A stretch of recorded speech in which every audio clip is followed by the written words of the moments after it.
After my husband James left me for his 25-year-old secretary and took everything in the divorce, our house, my savings, even my car, he said I'd never survive on my own. At 52, with nowhere to go and $847 in my checking account, I moved into the only thing the judge let me keep, my grandmother's worthless old cabin. I was scrubbing mold off the basement walls, trying to make the place livable enough to sell, when I heard it, a hollow sound where there should have been solid concrete.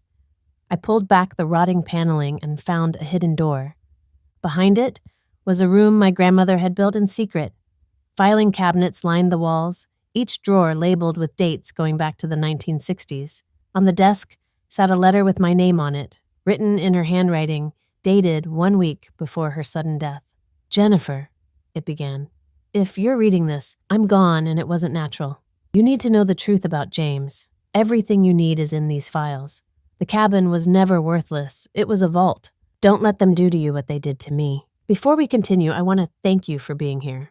If you believe that truth and justice matter, please consider subscribing.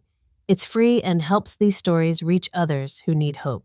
Now, back to my story. I'm Jennifer Walsh, and 6 months ago, I thought I understood my life. I'd been married to James for 28 years. We had 2 children, Marcus and Lauren, both launched into their own lives with good jobs and apartments in the city. James ran a successful internal medicine practice that his father had started back in the 1970s. I'd spent 2 decades helping him build it, managing the office, handling billing, organizing patient records, all without a salary because we were building our future together. That future collapsed on a Tuesday afternoon when I came home early from grocery shopping and found James in our bedroom with Amber, his medical assistant. She was 25 years old, blonde, and completely unbothered by my presence in the doorway. She didn't scramble to cover herself or apologize. She just looked at me with this expression of mild annoyance like I was interrupting something scheduled and important. James got out of bed with the practiced efficiency of someone who'd done this many times before. That realization hit harder than the initial shock. This wasn't a mistake or a moment of weakness. His cheating was routine. "Jennifer," he said, his voice calm and measured, the same tone he used with difficult patients. "We need to discuss this rationally. Our marriage has been over for years. You know that." I didn't know that. Or maybe I'd known something was wrong but had convinced myself it was normal. The distance that develops after decades together. The separate bedrooms we'd maintained for the past 3 years because of his sleep schedule. The way he'd stopped asking about my day or sharing details about his. "How long?" My voice sounded strange. "Does it matter?" He pulled on his pants, not meeting my eyes. "Long enough that I'm sure about what I want. I'm filing for divorce. My attorney will contact you next week." That was it. 28 years reduced to a logistical problem that would be handled by his attorney. I moved out that night, staying with my friend Carol for 2 weeks while I tried to figure out what to do next. James hired Elizabeth Sullivan, a divorce attorney with a reputation for aggressive tactics and winning cases that seemed unwinnable. She was expensive, ruthless, and exactly the kind of lawyer you hire when you want to destroy someone rather than negotiate fairly. I couldn't afford anyone like her. I found Gerald Morrison through a legal aid referral, a tired man in his 60s who practiced out of a strip mall office and seemed defeated before we even started. "Look, Mrs. Walsh," he said during our first meeting, flipping through papers without much interest. "You're not going to get much. You didn't work outside the home, you don't have income, and judges don't really care about unpaid labor in family businesses anymore. We'll ask for spousal support, but don't get your hopes up." The divorce proceedings felt like watching someone dismantle my life piece by piece while I stood helpless. They filed motions painting me as a non-contributing spouse who'd lived off James's success without adding value. They pointed out that I had no formal employment history, no income, no assets in my own name. Mrs. Walsh spent 28 years as a dependent, she told Judge Catherine Murray during one hearing, her voice dripping with contempt disguised as concern. "She made choices that left her unmarketable and unemployable. That's unfortunate, but it's not Dr. Walsh's responsibility to support those choices indefinitely." The settlement was devastating. James kept our house, a 4-bedroom colonial we'd bought 15 years ago and renovated together. He kept the retirement accounts he'd built through the practice. He kept our car, our savings, everything that had any real value. I got $3,000 a month in spousal support for exactly 2 years, after which I'd be expected to be self-sufficient. I got my personal belongings and my grandmother's cabin, a property everyone agreed was essentially worthless. The cabin is a liability, they said during the settlement discussion, barely hiding her smile. It hasn't been maintained in 15 years. The property taxes are delinquent. There's likely significant structural damage. Mrs. Walsh is welcome to it. James signed the papers without looking at me. Our children weren't at the hearing. Marcus had stopped returning my calls 2 months earlier, and Lauren sent me a text that said, "Dad says you're trying to take everything from him. I can't believe you'd do this to our family." They believed his lies. Why wouldn't they? He was the successful doctor with the respectable career. I was the woman who'd never worked, who had nothing to show for 28 years except failed marriage and a reputation for being difficult. I moved into the cabin with my clothes, my laptop, and a used Toyota I bought for $2,000 from someone on Craigslist. The cabin sat on 2 acres of lakefront property, 90 minutes outside the city, accessible by a dirt road that became impassable during heavy rain. My grandmother, Helen, had bought it in 1962 and lived there alone until her death 15 years ago. When she died suddenly of what everyone said was a heart attack, I'd been too busy with my own life, raising teenagers and managing James's growing practice to deal with the property. We'd paid the property taxes sporadically, kept the utilities minimally connected, but no one had actually visited or maintained it. The place was worse than I'd remembered. The roof leaked in 3 places. The kitchen hadn't been updated since the 1970s, with avocado green appliances and peeling linoleum. The bedroom smelled like mildew and mouse droppings. The bathroom had rust stains in the tub and a toilet that ran constantly. But it was mine. It was the only thing in my life that actually belonged to me without conditions or strings attached. I spent the first week just making it habitable, cleaning years of dust, setting out mouse traps, covering the worst leaks with buckets and plastic sheeting. I bought cheap supplies at the hardware store, eating ramen and peanut butter sandwiches to stretch my settlement money as far as possible. The basement was the worst part. It was essentially a crawl space with a dirt floor and stone walls that wept moisture. The stairs were rickety wood that creaked under my weight. I only went down there because I needed to check for water damage before the next rain. That's when I heard it. The hollow sound when I knocked on what should have been a solid stone wall. I was scrubbing mold with a wire brush, and when I accidentally hit the wall, the sound was wrong. Too empty. I knocked deliberately along the wall. Most of it sounded solid, but one section rang hollow. I pulled at the stones and they moved, not individual stones, but an entire section that swung inward on hidden hinges. Behind it was a room. Battery-powered LED lights flickered on automatically. Filing cabinets lined the walls, a desk in the corner, and on that desk, weighted down with a smooth lake stone, was an envelope with my name on it.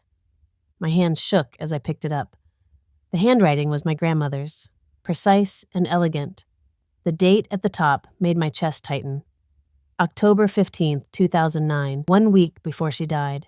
Jennifer, if you're reading this, I'm gone. The cabin was never worthless. It was a vault. Everything you need to understand is in these files. I tried to warn you 3 times. Before your wedding, after Marcus was born, 3 years ago when I showed you evidence you called conspiracy theories. Now, you're out of options and I'm out of time. Start with the drawer marked current. Work backwards only if you need to. Trust no one until you understand what you're dealing with. Make them pay for what they did to me, and don't let them do it to you. Grandma Helen. That was it. No explanation, no accusations, just a cryptic note that raised more questions than it answered. What did they do to her? Who were they? And why did she think she'd been murdered when everyone said it was a heart attack? I turned to the filing cabinets. 4 of them, each drawer carefully labeled with years. The one marked current 2008 to 2024 was at eye level. Inside were files organized with military precision. Each folder had a label. I pulled out the first folder and my hands went numb. It was documentation of James's medical practice. but not the version I knew, the one I'd helped build, the modest operation treating local patients. This showed a different business entirely. Ghost patients billing Medicare for services never provided, phantom office visits, unnecessary tests that existed only on paper, shell companies owning medical equipment and billing James's practice at inflated rates, then funneling the difference into offshore accounts. My grandmother's notes were clipped to each document. Cross-reference patient social security number with death records. Deceased 2019, but billed for office visits through 2023. I felt sick. This couldn't be real. James was a respected doctor. We'd built this practice together. I'd handled the billing myself. Wait, I remembered now. Little things I'd dismissed at the time. James insisting certain billing go through his private system for patient confidentiality. Cash patients who had no insurance records. After-hours consultations that never appeared in the schedule. I thought he was just being careful about regulations. I'd never imagined. But then another memory surfaced, sharp and painful. Thanksgiving 3 years ago. Grandma Helen had pulled me aside in the kitchen while everyone else was in the living room watching football. Her hands were shaking as she tried to show me a folder of bank statements. "Jennifer, please, just look at these numbers," she'd said, her voice urgent and low. "These property transfers, the offshore accounts, this isn't normal business practice." I had smiled condescendingly, the way you smile at someone who doesn't understand the complexities of the modern world. I had patted her arm. "Grandma, James is a doctor, not an accountant. These things are complicated. There are tax strategies, legal structures, it's all above board, I promise." She'd looked at me with such sadness, such defeat. "That's what they count on, Jennifer. They count on good people like you trusting them because you can't imagine someone you love would lie to you for years. Grandma, you're being paranoid." I'd actually used those words, paranoid, like she was the problem. She'd closed the folder carefully, hands still trembling. "When you finally see the truth, and you will, I hope it's not too late. I hope there's still something left to save." I'd gone back to carving the turkey, rolling my eyes at my mother when she asked what Grandma had wanted. "Just Helen being Helen," I'd said. "Conspiracy theories about James." Everyone had laughed. Even James, who'd heard the whole thing from the doorway. Standing in the hidden room now, surrounded by the evidence she'd tried to show me, I wanted to vomit. She'd given me a chance. Multiple chances. And I'd dismissed her every time because it was easier than believing my entire life was a lie. The next folder was worse. Property records showing our house, the one I'd just lost in the divorce, had been purchased with funds from one of these shell companies. The vacation home I'd never known about, registered in the Cayman Islands, investment accounts worth millions. James hadn't been struggling. He'd been hiding everything. And then I found the divorce file. Bank statements showing Judge Catherine Murray's husband received $15,000 3 days before she ruled against my spousal support request. Another $20,000 deposited the day she finalized our divorce. The payments came from something called Walsh Medical Consulting, LLC, one of James's shell companies. He'd bought the judge. I sat on the concrete floor, surrounded by evidence that my entire marriage had been a lie, that I'd spent 28 years helping build a criminal enterprise without knowing it, that my divorce had been rigged from the start. But there was still the question of my grandmother. Why did she think she'd been murdered? I opened the drawer labeled 2009 Final Investigation. Inside was a journal, not official documents. My grandmother's handwriting filled page after page, but the entries became increasingly frantic toward the end. September 15th. Contacted FBI field agent Susan Martinez. She seems interested, which is more than I expected. Concerned about jurisdiction and statute of limitations, which is exactly what they'll use to bury this. But at least she's listening. First person in 40 years who's actually listened. September 28th. Someone searched my house while I was at the grocery store. Nothing taken, but files were disturbed. Photographs moved. They weren't subtle. They wanted me to know they'd been here. Message received, Richard. You still think everyone else is stupid. October 3rd. Richard Walsh called me today. First contact in 15 years. Asked about my health, whether I was taking heart medication, if I'd updated my will. The conversation was a threat wrapped in concern, and he delivered it with all the subtlety of a brick through a window. These people really do think the rest of us are idiots. Richard Walsh was James's father. He'd died 3 years ago, but apparently he'd been involved in this too. October 12th, FBI meeting canceled. Agent Martinez reassigned to Alaska, 2 days before our scheduled meeting. The new agent won't return my calls. Someone has pull inside the bureau. October 14th, having chest pains and shortness of breath. Could be anxiety. But given Richard's pointed questions about heart medication last week, I can't ignore the timing, if I'm right about this. The entry stopped mid-sentence, then picked up again in shakier handwriting. I'm hiding everything in the cabin. Jennifer will find it eventually, even if she thinks I'm crazy now. She's smarter than she gives herself credit for. She just trusted the wrong man. God, I hope she forgives me for not stopping this before it destroyed her, too. The final entry was dated October 15th, the same day as her letter. She died 1 week later of a heart attack. But there was something else in that drawer. A small evidence bag with my grandmother's handwriting on the label. Medicine bottle from my house, day before I died. Contents don't match label. Inside was a prescription bottle for blood pressure medication. But clipped to it was a lab report dated months after her death. Someone had tested the contents. The pills weren't blood pressure medication. They were pure digoxin, a heart medication that in high doses causes heart attacks nearly impossible to distinguish from natural causes. My grandmother had been poisoned. I spent that entire night in the hidden room reading through files, understanding the full scope. James's father Richard had started the fraud in 1974. James inherited it and expanded it. Telemedicine fraud, prescription schemes, a network of shell clinics that existed only on paper.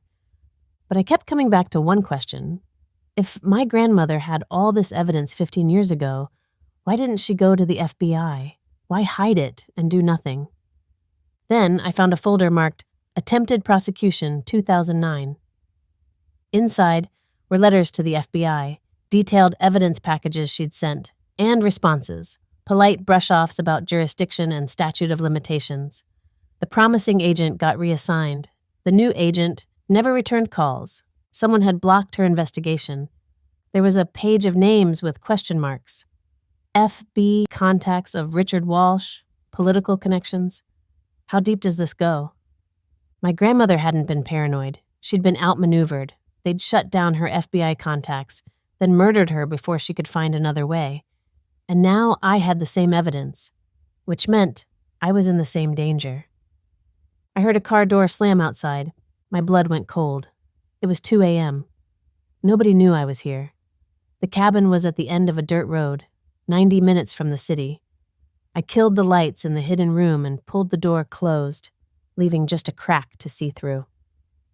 My phone showed no signal in the basement. Of course it didn't. The concrete walls blocked everything. Footsteps on the porch, heavy boots, more than one person. Someone tried the front door, locked. Then the sound of breaking glass made my heart stop. They weren't trying to be quiet anymore. They were coming inside. The footsteps moved through the cabin above me, methodical, searching. I could hear drawers being opened, furniture being moved. They were tossing the place upside down. Then they found the basement stairs. I pressed myself against the back wall of the hidden room, phone clutched in my sweating hand even though it was useless down here. The rickety wooden stairs creaked under heavy weight. One person, maybe two. A flashlight beam swept across the basement. Through the narrow crack in the door, I could see it playing across the stone walls, across the old boxes and broken furniture my grandmother had left down here as camouflage. The beam stopped on the wall section that hid my position. My heart hammered so hard I was sure they could hear it. "Nothing down here," a man's voice said. Deep, professional, not local. Just old junk and mold. "Check behind everything," another voice responded from upstairs. This one I recognized, a younger voice, impatient. "The property records show 1,847 square feet. We've only accounted for 1,600. There's a hidden space somewhere. That's where she would have put it." They knew. They knew about the hidden room. The man in the basement started pulling at the walls, knocking on the stone. Each knock sounded like thunder in the small space. He was moving methodically from one section to another, testing each one. He was 3 feet from my hiding spot when his phone rang. I watched through the crack as he pulled it out, the screen illuminating his face. 30s, military haircut, the kind of face that had been hired to do exactly this kind of work. Yeah? He paused, listening. Now? We just got here. Fine, we'll come back tomorrow with proper equipment. Ground-penetrating radar, thermal imaging. If there's a hidden room, we'll find it. My hands started shaking so badly I nearly dropped my phone. Thermal imaging. They'd see me instantly once they came back with that equipment. The flashlight beam swept across the wall one more time, passing within inches of the crack I was watching through. For one horrible second, I thought the light had caught my eye, that he'd seen the reflection. But he turned away, heading back up the stairs. Clear down here. Let's go. Mark the location, the voice from upstairs said. GPS coordinates. We'll be back at first light with the equipment. I heard them moving through the cabin above me. More sounds of destruction. They were making sure I knew they'd been here, just like they'd done to my grandmother 15 years ago. Then, doors slammed, an engine started. Tires on gravel. I waited in the darkness, barely breathing, counting to 100, then 200, then 500. When I finally emerged from the hidden room, my legs were so weak I nearly fell. The cabin looked like a crime scene. Drawers pulled out, cushions sliced open, my few belongings scattered across the floor. They'd been looking for something specific, and they'd be back in a few hours with equipment that would find me and everything in that room. I had maybe 12 hours if I was lucky, maybe less. I worked through the rest of the night with a plan forming. First, I photographed everything in the hidden room with my phone. Every document, every note, every piece of evidence. I uploaded it all to an encrypted account, fingers fumbling with the password twice before I got it right. Then I made physical copies of the most critical files and split them into 3 packages. One went into a safe deposit box at a bank in the city. One went into a waterproof container I buried in the woods behind the cabin with GPS coordinates saved to my phone. The third I kept with me. At 6 a.m., I drove to the nearest town and found a coffee shop with WIFI. I sent an email to every major news outlet I could find. I have evidence of Medicare fraud, judicial corruption, and murder spanning 40 years. If anything happens to me, everything goes public automatically. Contact me within 24 hours or I release it all. Then I called the FBI. Healthcare Fraud Division, how can I help you? My name is Jennifer Walsh. My grandmother tried to report Medicare fraud to your agency in 2009. Someone blocked her investigation, then murdered her. I have all her evidence plus proof the fraud is still active, and someone broke into my house last night looking for it. There was a pause. Ma'am, I need you to stay on the line. Don't go anywhere. Don't talk to anyone else. What's your location? I gave them the address of the coffee shop. How long? Agent Chen can be there in 90 minutes. Mrs. Walsh, if what you're saying is true, you're in danger. Stay in public. Don't go back to your property. Agent Sarah Chen arrived in 70 minutes with 2 other agents. She was my age, sharp-eyed, with the kind of intensity that suggested she'd seen everything and believed nothing until proven. I showed her the photographs on my phone, watched her expression change from skeptical to focused to shocked. How long have you had this? She asked. Found it yesterday. People broke into the cabin last night looking for it. Did you see them? She asked again. No, but they knew about the hidden room. They're coming back today with equipment to find it. She made a phone call, spoke in low tones, then turned back to me. We're securing your property immediately. I need you to take me there and show me everything, the real files, not just photos. But Mrs. Walsh, I need to be honest with you. If this goes as deep as it appears, there are going to be people who want you silenced. We can offer protection, but you need to understand what you're walking into. My grandmother tried to do this alone, I said. They murdered her, and everyone thought it was natural causes. I'm not doing this alone, and I'm not staying quiet. So, yes, I understand what I'm walking into. She almost smiled. Let's go get those files. The cabin was swarming with FBI agents by noon. They photographed everything, cataloged documents, brought in forensic accountants who went pale reading my grandmother's notes. "This is extraordinary," one of them said. 40 years of documentation. I've never seen anything this thorough from a civilian." "She was a forensic accountant," I said. "She knew what she was doing." "That explains it. Mrs. Walsh, your grandmother could have worked for us?" "She tried." "You shut her down." The accountant had the grace to look uncomfortable. Agent Chen approached with a file. "We need to exhume your grandmother's body. If there's evidence of poisoning, this becomes a murder investigation on top of everything else. Are you comfortable with that?" I thought about my grandmother spending her final years documenting crimes while everyone called her paranoid, about her calling me with warnings I'd ignored because I was too loyal to James. Yes, she deserves the truth.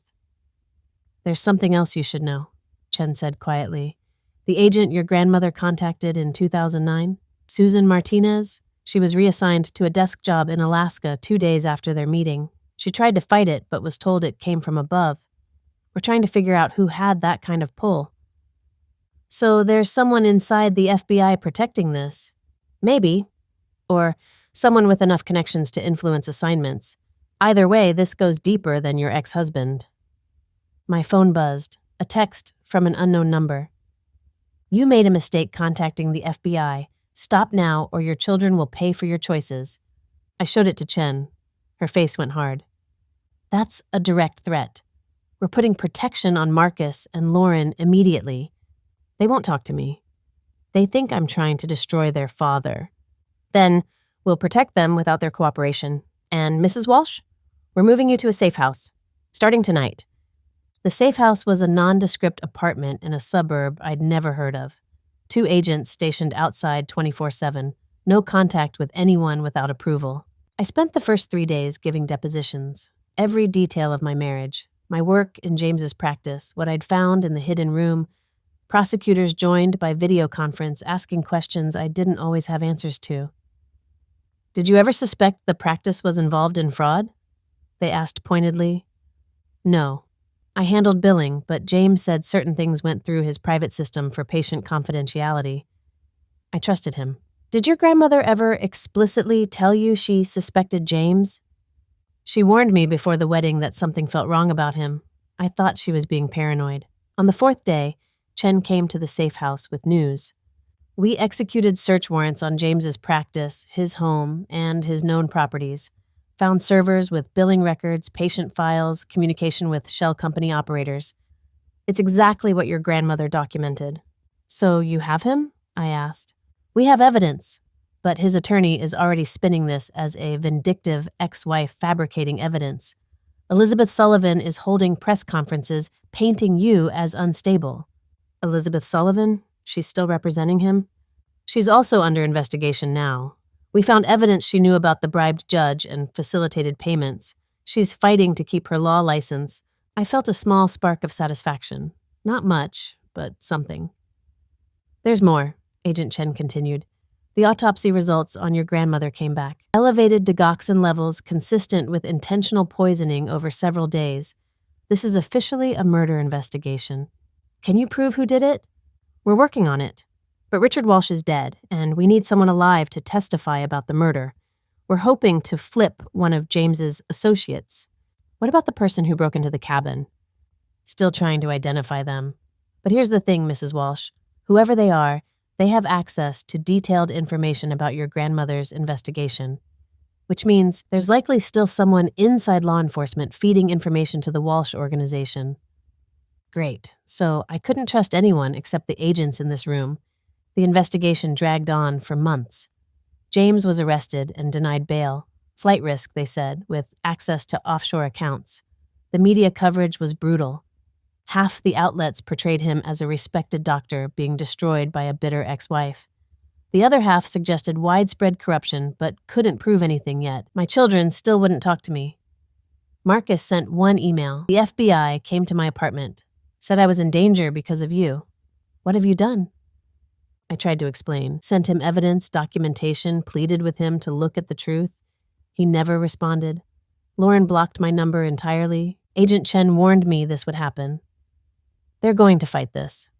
And they'll use every relationship you have as leverage. Your children, your friends, your reputation. You need to be prepared for that. I wasn't prepared, but I didn't have a choice. Then, 6 months into the investigation, we got a break. Dr. Marcus Brennan, the colleague who'd signed my grandmother's death certificate, contacted the FBI asking for immunity. His testimony was devastating. Richard Walsh had approached him in October 2009 and paid him $10,000 to sign Helen's death certificate without a thorough examination. He'd known something was wrong, but was young, in debt, and afraid of Richard's power. I've regretted it every day for 15 years, his statement read. James knew about his father's involvement. He helped plan it. I have emails. The emails had been deleted from official servers, but Brennan had kept copies as insurance. They showed James explicitly discussing how to handle the Helen problem and suggesting digoxin as untraceable if done correctly. My husband had helped murder my grandmother. James's trial began 18 months after the FBI raid. I sat in the courtroom every day, watching prosecutors present the case built on my grandmother's 40 years of documentation. Testimony from patients who'd never received the care they were billed for. Forensic accountants explaining shell company structures. Dr. Brennan describing the murder conspiracy. James's attorney tried to paint him as a victim of his father's schemes, but the evidence showed otherwise. He'd expanded the fraud, modernized it, made millions while hiding everything from me. The jury deliberated for 3 days. I sat in the courthouse cafeteria during the wait, drinking bad coffee and trying not to think about what would happen if they came back with not guilty. Agent Chen had warned me it was possible. Juries were unpredictable, especially when the defendant was an educated professional who looked the part of a respectable doctor. On the 3rd day, my phone rang. Patricia Herrera, my attorney. Jennifer, I need you to prepare yourself. I just talked to one of the court staff. The jury's been asking a lot of questions about the offshore accounts, whether there's definitive proof James knew about them versus just his father setting them up. My stomach dropped. What does that mean? It means they might be looking for reasonable doubt. If even one juror thinks James was just a naive son who trusted his father. She didn't finish the sentence. She didn't have to. I thought about my grandmother spending 15 years dead while everyone believed she'd died of natural causes. About James walking free, keeping everything he'd stolen, maybe even getting the house back when this was all over.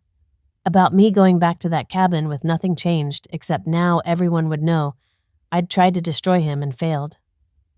Mrs. Walsh, Patricia's voice pulled me back. Are you there? I'm here. We won't know anything until they come back. But I wanted you to be prepared. Sometimes the evidence isn't enough. Sometimes. Jury's back, someone called in the background. My hands went numb.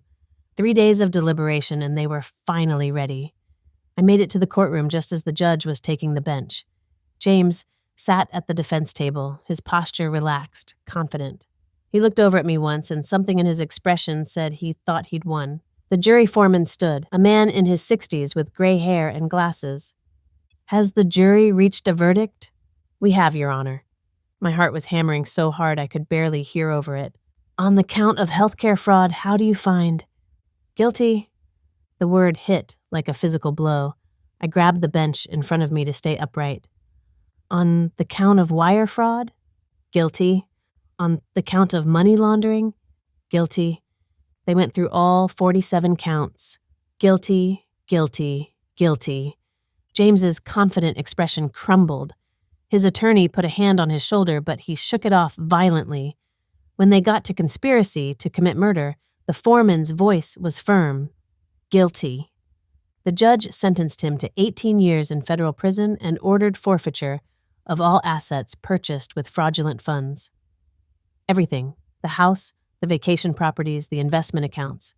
I felt nothing watching him led away in handcuffs. No satisfaction, no vindication, just exhaustion. Judge Murray pled guilty and got 5 years. Elizabeth Sullivan was disbarred. Dr. Brennan lost his medical license but avoided prison due to his cooperation.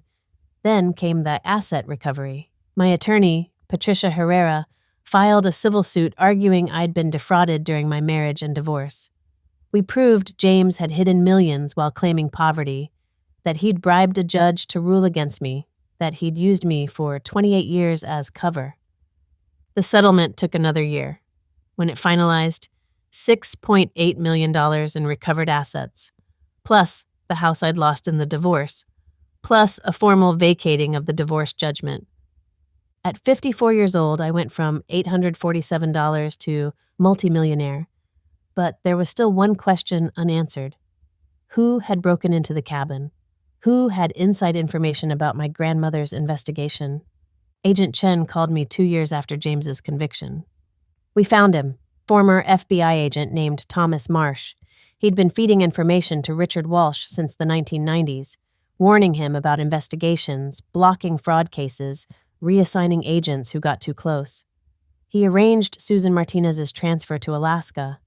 He's the one who told them about your grandmother's hidden room. Is he going to prison? I asked. 25 years. And, Mrs. Walsh, there's something else. We found records showing Marsh was planning to have you killed if you'd gone public before we could secure the evidence. You were right not to trust anyone outside our immediate team.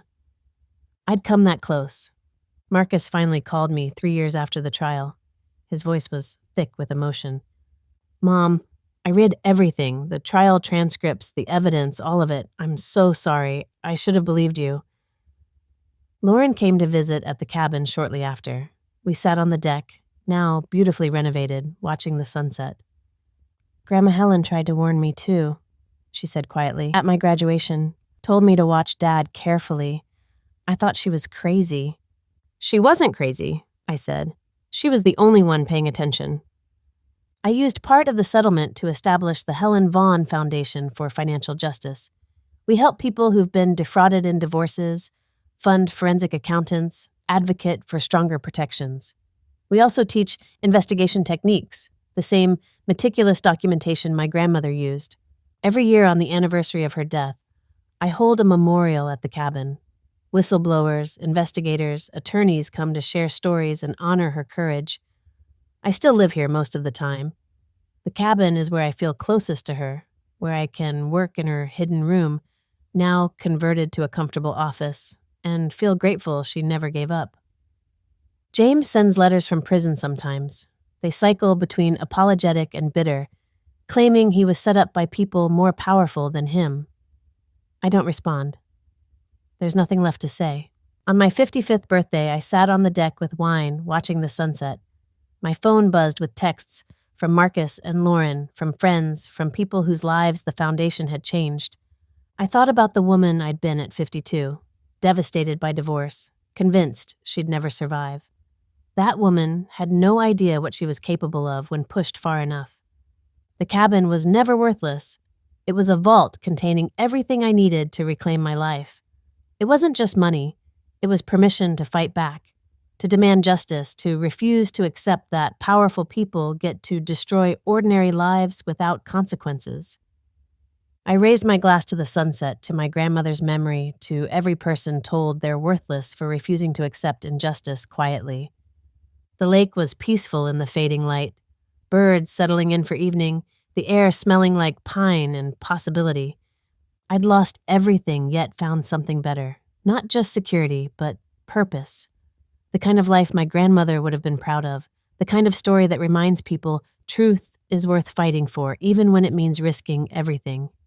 If you're still listening, please show your support by hitting that like button so more people can find this story. Let's meet again in the next story.